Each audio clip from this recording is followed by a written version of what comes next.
I'm in Peterborough this Sunday afternoon to try out First Buses XL service all the way from here to Norwich, a journey time of about 3¼ hours. Now, according to their website, it is an extremely comfortable bus. Shall we test this theory out? I think we should. I'll see you on board. It was a boiling hot afternoon in Peterborough. The Queensgate bus station is pretty much all glass, so as you can imagine, it was like a greenhouse in this weather. I couldn't find any departure boards, and I only found the stand my bus was leaving from by walking to one end of the station, where I found a map, which predictably told me that I should have been at the other end of the building. No, there wasn't really much in the way of facilities, but it is connected to Queensgate shopping centre, so you only really have to nip up the escalators to find the usual food outlets for your onward journey. There were some vending machines, but they wouldn't accept cards apparently, though I did find 20p in one, so yeah, every cloud and all that. By the time I'd finished in Greggs and made my way back down, our bus, a 4-year-old Scania N250 UD Enviro 400 City, was on stand, and yeah, from the outside I thought it looked really smart. The friendly driver was assisting a wheelchair user to board by means of this handy ramp that folds out from the door here, and yeah, once that was completed he was back in his cab taking fares. Making full use of the bus fare cap scheme in England, I paid my £2 single fare, which would take me roughly 80 miles east all the way to Norwich, with a journey time of 3¼ hours on the road. Hello, can I have a single to Norwich, please? No. But we wouldn't want all this stuff. Thank you.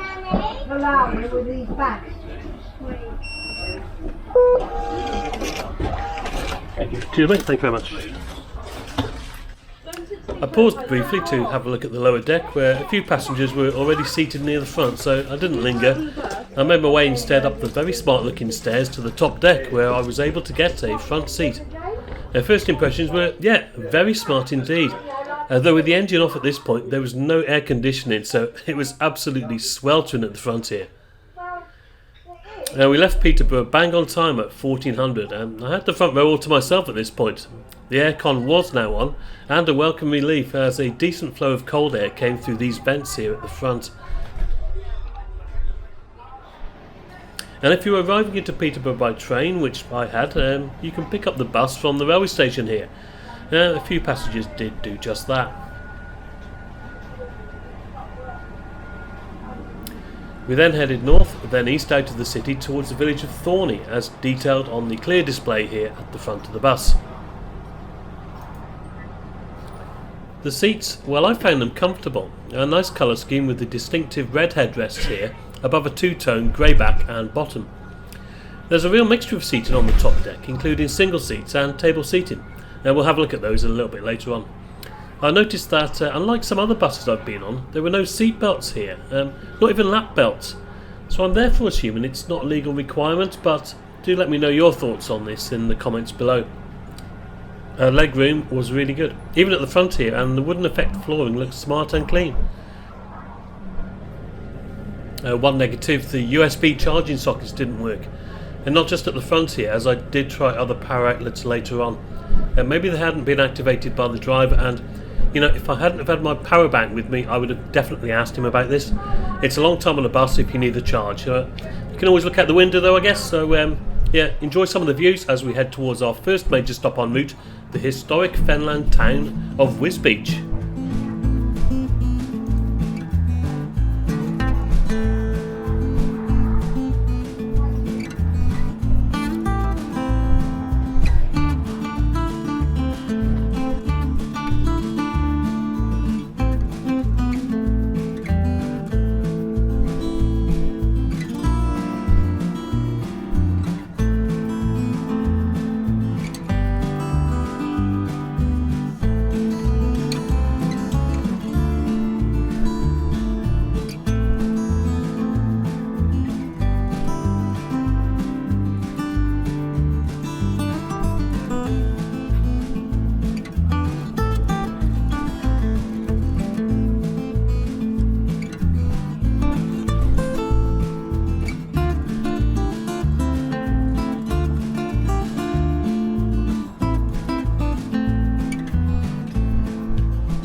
Wisbech looked quite nice. We'd followed the River Nene for quite a while there, with some lovely looking buildings alongside it.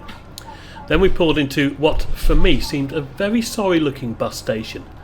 A lot of people got off here, and the driver turned off the engine, which is good practice, isn't it?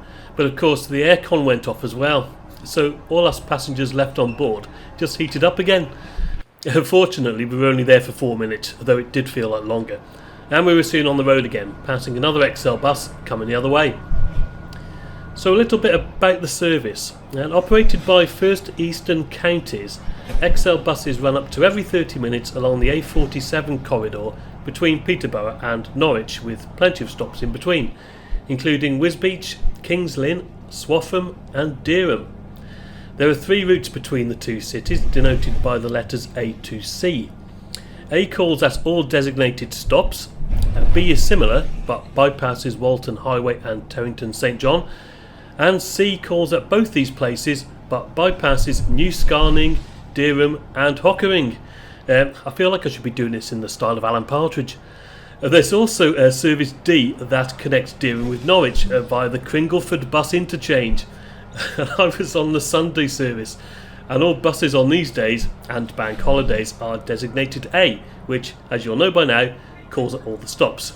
There will be a quiz on this at the end of the video. Yeah, seriously though, I'll post the link up to the excellent leaflet First Eastern Counties have produced for this route, which details what I've just said, gives you the timetables, normal pricing, and tells you a little bit about some of the main attractions en route.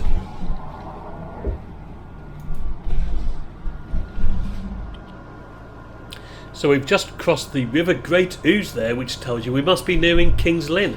And what a fantastic entrance we have to the town here, as we squeeze through the impressive 15th century rebuild of the South Gate that once guarded the southern entrance to this port and market town, which was then known as Bishop's Lynn.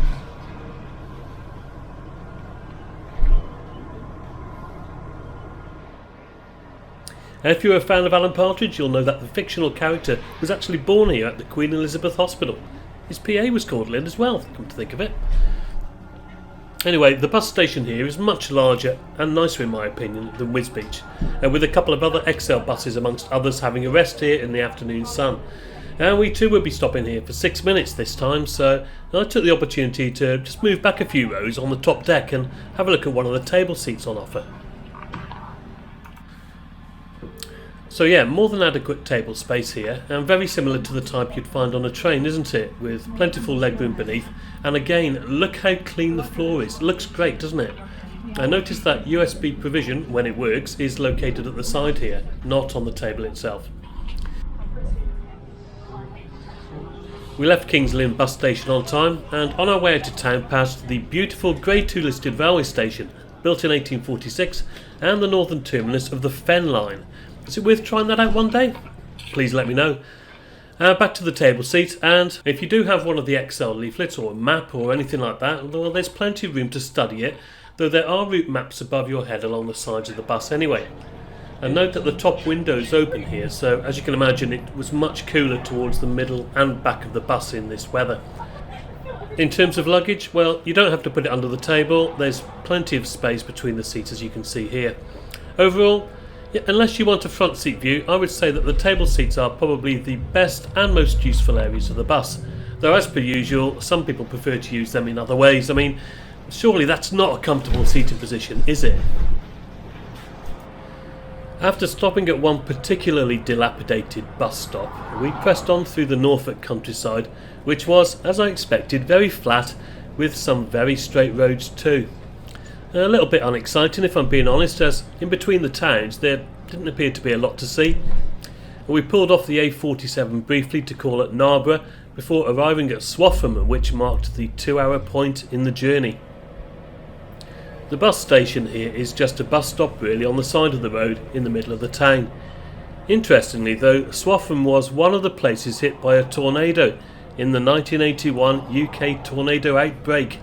So powerful in fact that it measured F1 on the Fujita scale, which means it may have caused some moderate damage. That doesn't sound like much, does it that? But combined with the other 103 tornadoes, it was the largest recorded tornado outbreak in European history. And with that in mind, I took cover in one of the airline style seats, so just in case, these have wireless charging on the backs, though again they didn't seem to be working, and also USB connectivity and pretty neat integrated stop buttons with a feature here. Now there's a coat hook, and again legroom is absolutely no problem.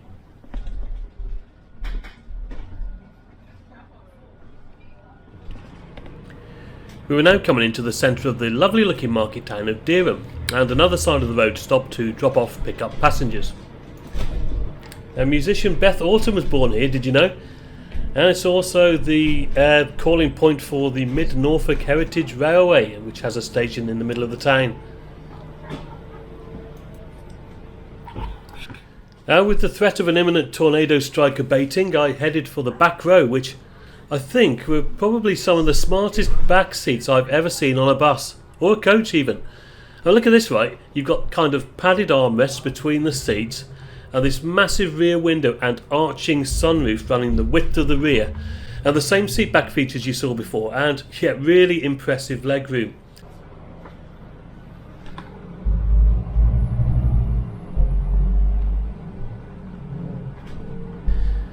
There were unobstructed views out of the rear, and yeah, what you got from here was a real sense of spaciousness, I thought. A really well thought out seating area.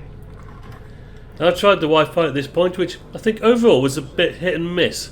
The first time I tried it, it was pretty good. I loaded up social media pics and I was able to get some live streaming via YouTube. The second time I tried it, I just kept getting an error has occurred. So yeah, I'm not sure with this one. It seems like it was a bit of a luck of the draw situation, to be honest. Anyway, just after passing Aldis Park, home of Dereham Town Football Club, we rejoined the A47 for the final 35 minutes or so into Norwich. I moved back up to the front of the top deck for this part of the journey, so enjoy the views with me, and I'll see you when we get there.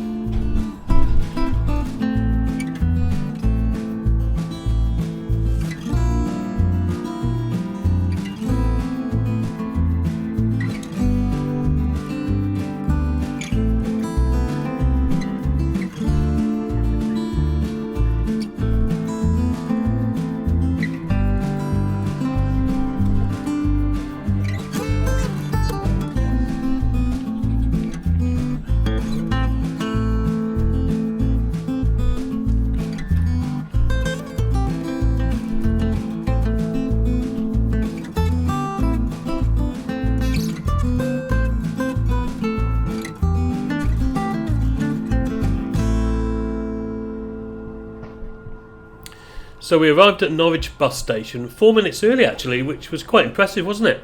It was a Sunday, I guess, so there wasn't a lot of traffic on the roads. I made my way downstairs and conveyed my gratitude to the unresponsive bus driver, who quickly sped off as soon as the bus was empty. Cheers, mate.